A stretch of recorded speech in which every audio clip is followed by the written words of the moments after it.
Well, we bring you some breaking news. Theresa May looks likely to face a vote of no confidence in her leadership. Conservative Party organisers have been summoned to a crisis meeting amid widespread reports that backbench rebels led by Jacob Rees-Mogg have gathered the 48 signatures they need to launch a challenge to the UK Prime Minister. The rebellion comes as a reaction to the draft Brexit deal on the UK's withdrawal from the European Union. It follows the resignation of Chief Negotiator Dominic Raab and 3 other ministers from her government.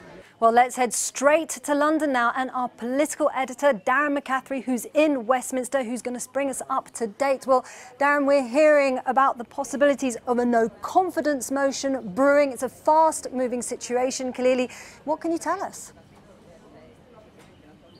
Yeah, indeed, it looks like within the last hour or so, lots of speculation and rumours here at Westminster that the 48 letters, the 15% of Conservative MPs that is needed to try and spark a leadership contest, well, and those letters have now been delivered, and it is likely, within the next couple of hours or so, that we will have the announcement that Theresa May will face a contest for the leadership of the Conservative Party. It is likely, if that is the case, that the vote would take place early to mid next week.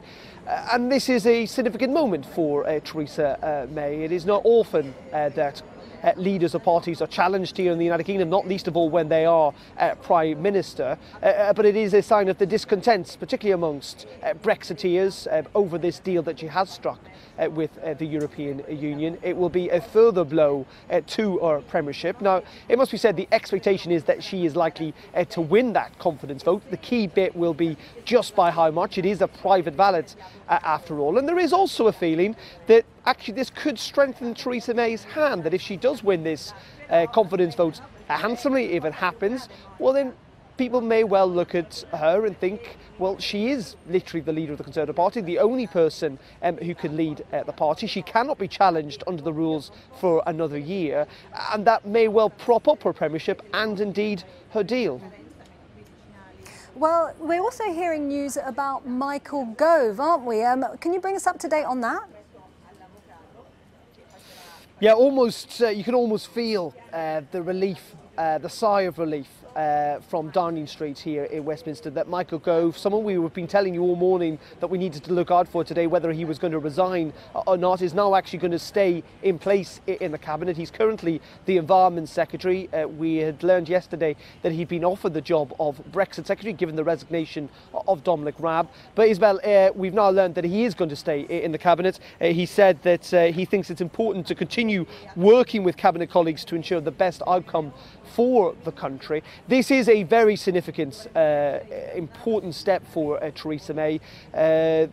Michael Gove is one of the leading Brexiteers in this country. He was one of the faces of the campaign back in 2016. He's an important figure within the party. If he had resigned, it would have been a significant blow. Remaining in place, that is a great boost to Theresa May, though it doesn't make her task of trying to find essentially 2 other Brexiteers to fill the 2 jobs that we saw left vacant yesterday any easier.